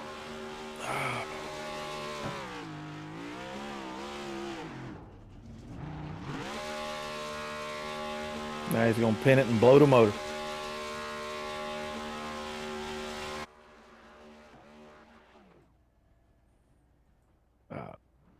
Well, before you start bringing the drivers up, I'm going to go ahead and do my postseason deal here with, number one, I want to thank Genesis Aviation. Without them, we wouldn't have had the sponsorship and financial support to cover broadcasting, to cover all the race setups, the learned improvement that we've had to do based on just talking to them. That is my job, and I can't thank the boss lady and all the people that work there that put me in the direction of talking to her to secure us the sponsorship. I have to thank all the drivers that have showed up week in, week out. Steven and Curtis and Mark and Matt and Brianna for showing up every time I was building a setup to try to help. Give me testing and give me feedback with the telemetry so that we could build something that was solid. You and Amanda when she was here, and Mark for the broadcast. Just awesome for everybody. Last night's truck race was awesome as well. I hope to see everybody back with the next season. I know we've got a lot going on. We're going to be adding in Gen 4s. We're going to be adding Legends. We've got the late models. We've got the IRLs coming next season. So we've got a lot that's getting ready to change. And just thanks to everybody, and can't wait to see y'all again. Absolutely, and we've been happy to be here to broadcast all these races. We appreciate everybody that joined in with us, each and every week and supported the channel. Old Glory for having us, in their truck series and their Genesis Cup series. It's been a very fun journey, as we are gonna take a small break from the truck and the Cup series, and we should be looking at about an 8-week break. Is that what y'all decided? I think it's 6 to 8 weeks, because we've got we're standardizing the rules for race control. We're implementing a few new rules, trying to secure a little bit more sponsorship so that we might be able to do a little bit more, maybe have prizes across the board for season end. We're introducing a promotion system So there will probably be, new drivers. You'll have more to talk about because as we promote drivers, you'll be able to get kind of a rundown of like this is what their basic style was, this is how clean they were, this is where they were aggressive, this is how they run. Give us a little bit more feedback of who's who, and just a lot of positive changes. Absolutely. Well, it is that time. We're going to go through our finishing order. Even though we've already covered it, we'll give you the final results. And the final results are Stephen Light is going to win tonight's championship race at Homestead, Miami. Darren Bruce going to bring home a second place finish. Scott Healy going to be. No, that can't be right. Let me look at this again. Yeah, excuse me. Scott Healy going to be bringing home a second place finish. Darren Bruce going to finish out in third. Mark Kincaid going to finish out in fourth. Curtis Ecker going to finish out in fifth. Top five finish for the 19. Nathan Lafayette did a pretty good job holding on to sixth place. Joe Munchel falling back, even though he had a really good run in the first three quarters of the race. He fell back to seventh. Brianna Laurent going to finish out in eighth. Ninth is going to be Chris Isaacs and Matt Banky in 10th. All right, well, Chris, it is that time where we are going to bring up our drivers. And the first one is going to be Mr. Darren Bruce. Mr. Darren Bruce, this is Richard and Chris in the booth. You got a copy? Well, it's been a long run here at Homestead, Miami, in this championship race. You ran a really good race, but you could not catch back up to that 64. It looks like he found some speed somewhere, somehow, and you were not able to catch him at the last minute like you were before. Either your car fell off or his car got better. I'm not exactly sure what went on, but it was a heck of a run for that number 27 here in the season. Man, talk to us a little bit about your race. Yeah, I just didn't have the speed them two guys had. Stephen and Scott, they were both fast. Stephen especially, wow, he was on fire. Like I said, whenever you talked to me there before, Stephen, he's able to get his car coming out of two. He's able to get it to dip down toward the line, right in the transition between three and four, and he was beating me there. And when we was coming off of four, he was able to get on the gas quicker and come off higher. He was beating me there, and I seen him do it. I just couldn't copy it. So I guess I should have followed him more in practice. Well, either way, you ran a pretty darn good race. You were able to make it to the final round in the season. Not able to bring home that championship, but so close. Man, we can't wait to see what that car can do starting next season. You're definitely a really good competitor and a force to be reckoned with. So, not a bad job in the whole season altogether. Congratulations on that third place finish tonight. Topping it, definitely had a lot to talk about it in for that number 27. Once again, congratulations. Chris, you got anything? Uh, Man, I got to tell you, Steve, Richard got it right, man. You've been there all season. You've been consistent.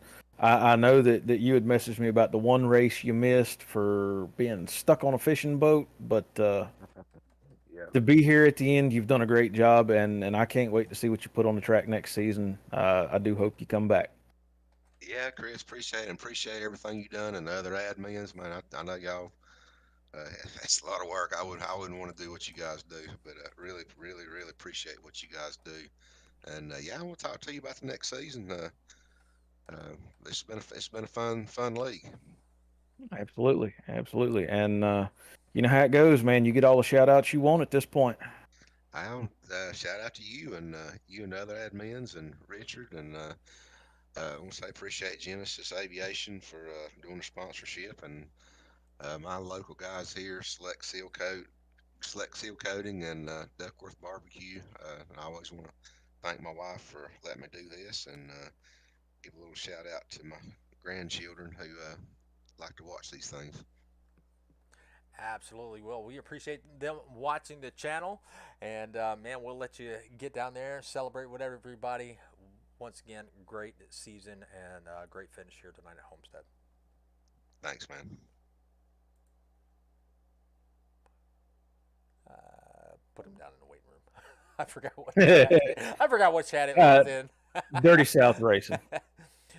All right. Well, next is going to be Mr. Scott Healy. Scott Healy, this is Richard and Chris up in the booth. You got a copy, my friend. Yes, sir. What's up, man?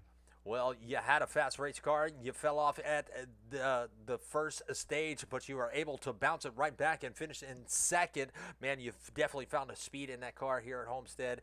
And, you know, you were a latecomer in the season, but you were forced to be reckoned with at every track. Man, congratulations on the second place finish. Man, what a great time it was, you know, just seeing that car out on the track each and every week that you showed up. But talk to us a little bit about your race. You know, where did you find that speed at later on towards the end? Yeah, I can't even talk. Appreciate it, my man. So I don't know. I kind of did a different strategy than everybody else. Everybody took tires on the first stop, and I decided to take fuel and have an extra set of tires at the end if there was a caution. It didn't go out too well. Got a lap. I was a lap down, and I got myself back on the lead lap, and it was a struggle. But yeah, just I don't know. I was just trying to find different lines, see which was faster, and I finally got behind Steven and just followed him around the track, and eventually found my speed with him, and then I don't know, I just kept getting loose off of two. I have no idea why. It just wanted to keep bringing me around and around, almost every single lap, but I managed to bring it home without it being wrecked. I scraped the wall a little bit off of I think four or two one time when I was running high, but other than that, it was a pretty good race. Well, definitely, you know, Premier Setups definitely should be happy to have their logos on your car because you definitely made them look good here tonight. But Chris, you got anything for Mr. Healy? Man, I'm gonna tell you, you better than I am, because if I'd have worked 16 hours, I wouldn't have made this race. I'd have been snoring. Um, Yep. and I'm gonna tell on you a little bit because you know we've raced together for a couple of races now, and I've tended to watch you, especially when I've had to do race control. You like to sandbag the first half of the race. I do. I just I gotta get the feel of the car, man. These cars are not that easy to drive, you know. It's a lot different from the last gen. I actually kind of miss Oh, the last gen, you know what I mean? But oh, I do too. I'd love to bring that car back, or even the car tomorrow. To be honest with you, this car is just, I don't know. it's We were talking about that on the broadcast, and it's just I can't say what I want to say about it. it's a demon. It's an animal. You can't control it, even if you want to. It's just I don't know, man. It just brings you round and round each and every lap. So it you just gotta get used to it. It's a whole different breed. Absolutely. Well, Mr. Scott, you definitely put on a good race here tonight, but we're gonna have to cut it short and get to our champion. But you know, you finished on that podium, and man, you can have all the shout outs that you would like to give whenever you're ready. The floor is yours. Well, I like to thank you guys. You guys do an amazing job broadcasting. RPM transmission, Premier setups, and Yellow Stripe Motorsports. Steven, all the admins. I bring it all together each and every week to make these races, and that's about it. Absolutely. Well, we hope to see you again next season. You know, we're going to have that little break in between seasons, but hopefully you will bring that 64 back out and, man, dominate some of these, or you and Steven dominate some of these races like we've seen out on the track. Hopefully, I'll be here, depending on how where it goes this summer and everything like that. So hopefully, I'll be here. But if not, it was a good time being up here with you guys. Absolutely. Well, we appreciate you stopping in and talking to us, but we'll let you go and let you celebrate that second place finish. Appreciate it. Have a good night, guys. You too.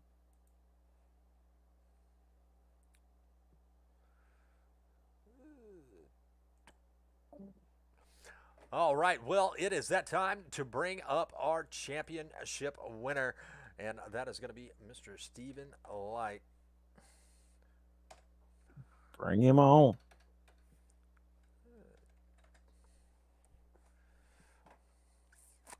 Oh, there he is. is in the waiting room.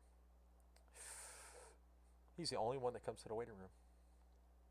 Well, he knows the deal. That's what I know. That's what I'm saying. All right, Mr. Stephen Light. This is Richard and Chris up in the booth. You got a copy, my friend. Yes, sir. Well, you started in the front, you finished in the front, and now you are the champion. Tell us, how are you feeling here tonight at Homestead? Just happy for my teammates and team owner Chris Isaacs. Everybody we all tried to work together all year and help each other and help the series and build good race cars that are drivable, and iRacing has not been helping us out with that, which we're going to work on for next season. But everybody just did amazing job. Teammates helped each other out, worked together. We always have a game plan going into the race, and everyone did a great job. And Chris built bad to the bone paint jobs, and just happy. I kept waiting for something to go wrong the last 30, 40 laps. Got a caution when I didn't want one there on that last long run. I was finally in a position where I was comfortable, and of course there was another caution that happened to be my teammate spinning. But it just happy for everybody on White Line Racing, and Chris especially. Chris puts a lot of time and effort and hours in behind the scenes that people don't realize, and here recently I've been trying to help him with some of that, take some of the load off of him, and just happy for everybody. It was a good finale for not having a big showing there last race of the year. The strategies and how everything was playing out with the championship four, I thought it was a pretty good race. Absolutely, you definitely set the bar very high throughout the season, and you had a lot of challenging times throughout the season. But you were able to overcome some of those, and man, this second half of the season, you really turned the heat up, and you pretty much won a whole bunch of races, got yourself locked in, to each and every playoff round, and now we're seeing you as the champion. Man, you couldn't ask for a better season than that, or a better broadcast. As me watching it up in the booth, couldn't ask for much better, because y'all definitely put on some great racing each and every week that y'all were on the track. Yeah, it was great racing. Everybody did a really good job, and we need to start putting out some awards for most improved driver and rookie stuff and stuff like that, because Brianna and Matt Binky, they 6-7 weeks ago when I joined, they've made such improvements, and they've learned, and they do a good job when they're racing out there with the leaders, and things you don't see a lot in a lot of other leagues, and they did a great job too. So it was absolutely a league effort from start to finish. Everyone did a great job, and there's some talented people in this league. Bruce, obviously Bruce and Scott, Mark and Cade. There's a few others on the list. I mean, everybody's, even the ones that weren't necessarily fast to start off with, just joined or been here a little while. Everyone learned throughout this season every week, and it was nice to see that. And it's nice to be around clean racing, put on a good show. And obviously, Richard, you do a great job up in the broadcast booth. And I know we don't make it easy at times. There's times you're pulling your hair, and there's low car counts, high car counts, and don't know which page to be on and what to say sometimes. But because I've been in there with you, but just all around, for being only the second season of this league, I think there's a lot to build on here. Good foundation, and certainly something we can build into something even better. Absolutely. Well, Chris, you're right there. What you got? Yeah, I'm sitting back listening. Ain't much I can say. Steven put on a show there, man. He found the rails and let the dog eat. That's pretty much what happened there. I almost thought your race got wrecked at that last caution where you had come in the pit, and we cracked the joke, but it never fails. Stephen Light pits. Where's the yellow flag? Yeah, and trust me, I was thinking the same thing. And I think the only thing that saved me that particular time at that point in the race, I had a slight larger lead than the first time I did that in the first stage of the race. And I actually got lapped by Bruce in the first stage. If you go back and look, when I pitted on lap, I think it was 40 or 42, somewhere around there, maybe 44. When I came off pit road, Bruce went by, and I was a lap down. So I had a little more of a lead the next time I pitted in the second stage, but I got fortunate enough that I had just started my pit stop and the caution came out early enough that I think Bruce had lifted and slowed down a little bit, and luckily didn't get lapped. That seems to be the case with me for whatever reason. I've that kept me from winning a few races there early in the season, and or at least Well, having a chance at them anyway. well, we all planned that to happen because we can't beat you any other way, apparently. Oh, you So, can. so, You can. so, There's plenty of things that can go wrong in a race, and that's what I told Mark and Bruce a little while ago when we were in the waiting room. I said I'm just those last 40, 50 laps. My Oculus was not cooperating tonight. There was twice during the race I had to reset it, and it never gives me problems. And I'm sitting there thinking, okay, this is how this is going to go tonight. And then when the caution come out on pit road, I'm like, yep, this is not going to be the night. It's not going to be a white line races night. Something's going to happen. But well, we got a plan for any advantage we can. So, we wait. All right, Steven's pitting, somebody spin. We plot these things out, man. We flip a coin for who it's going to be that night. Yeah, well, it must be a double-sided coin with my name on it. That's all I gotta say. Well, I got that Batman coin. We ordered it from when Tommy Lee Jones played Two Face. I still use it. Oh, well, I guess I'm gonna have to find a new paint scheme for my car from somebody else. Maybe I'll get a new some better odds on those coin tosses. Well, Stephen, it definitely has been a pleasure to call all these races. For every single one of you, to be able to interview you. We appreciate everything that all the shout outs that you give us each and every week up here in the booth. And we appreciate you joining us up in the booth at times. But what comes along with those podium finishes and the champion being the champion, man, you can have all the shout outs that you want to give if you got any. Richard, we obviously appreciate you, man. You do a great job with what you got to work with, and like I said before, appreciative to be here. Thank you for Chris for letting me come join his race team, and all my teammates and everybody else in the league. Like I said, Bruce and Brianna and Matt and Mark and Joel and Chris Nice and I know I'm forgetting a few names, but just there's a bunch of names, right? We had 22 cars at Talladega last week, but just everybody does a really good job. I have to say, I've been involved in a few leagues and on iRacing here in the last year or two, and there's nobody putting in more effort than Chris Isaacs and the guys that own the league to make sure we try to put solid race cars under everybody every week. Make sure that you have what you need up in the booth, and obviously you do a great job. And just happy to be a part of something that I know in the next year or two we can keep building on. And if we do this right, I think we could have 30, 40 car fields every week. And I'm gonna try to do a little bit on my end to see if I can't bring in some more excitement and maybe some money sponsorship wise, and see if we can't get some more incentive to make this thing a really, really big deal. Absolutely. Couldn't have said it better myself. But we will let you go and celebrate, and we're going to shut this bad boy down.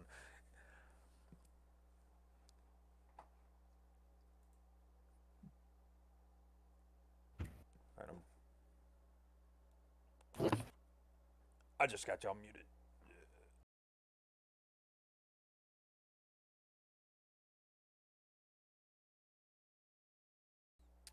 All right. Well, this is where we call it the end, and this has been a really great season here with the Genesis Cup Series.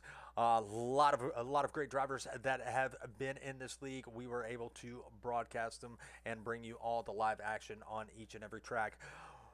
But we are going to have a few weeks off with the Old Glory series, but we will be back for their next series. So appreciate everybody that spent their evenings with me on Tuesdays and Wednesdays. But for now, it is going to be goodbye, but we will be back. So we hope y'all have a great rest of your work week, and we will catch you next time. Remember to hit that like and share and follow, so that way you know when we go live for our other race series throughout the week. Well, we'll catch you later. Y'all have a good night and God bless. We're out.